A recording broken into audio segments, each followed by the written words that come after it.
Dëgjojeni këtë të fundit. Para pak ditësh, në Kazakistan, në maj të malit, është zbuluar diçka misterioze, që disa e cilësojnë si një port gjigande.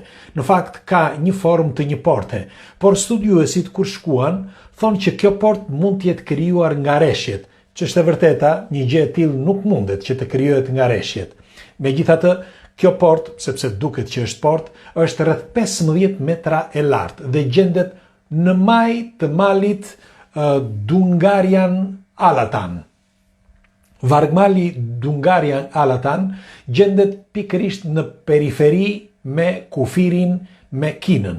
Bile, do t'ju them që në këto zona, për bri këtyre zona e këtij vargmali, para pak vitesh rusët kanë gjetur diçka tjetër. Nëse mbani mend, kemi folur për atë princeshën që quhet princeshën e fjetur.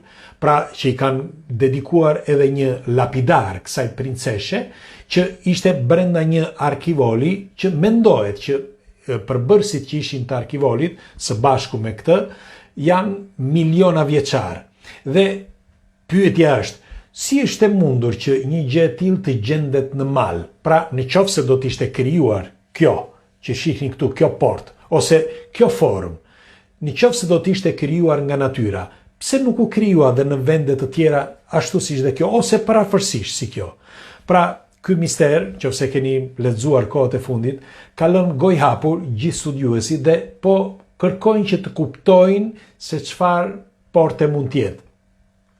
Disa pretendojnë që ne, pra jeta në këtë planet, nuk është kaq e shpejt dhe kaq pak kohë sa na është mësuar, por është shumë herë, më shumë dhe ka patur një cikl gjatë gjithë kohërave që njeriu është shkatëruar, ka filluar prapë nga e para dhe shkatëruar dhe ka filluar prapë nga e para duke arritur maksimumin e zhvillimit.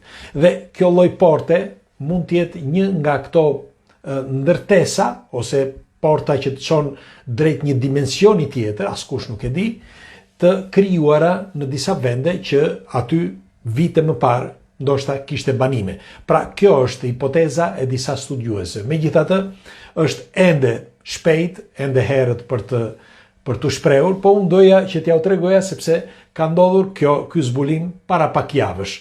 Dhe doja që t'ja u tregoja që ta diskutojmë së bashku, ju çfarë mendimi keni për këto hipoteza të këtyre studiuesve. Pres komentet tuaja. Nadre mirë.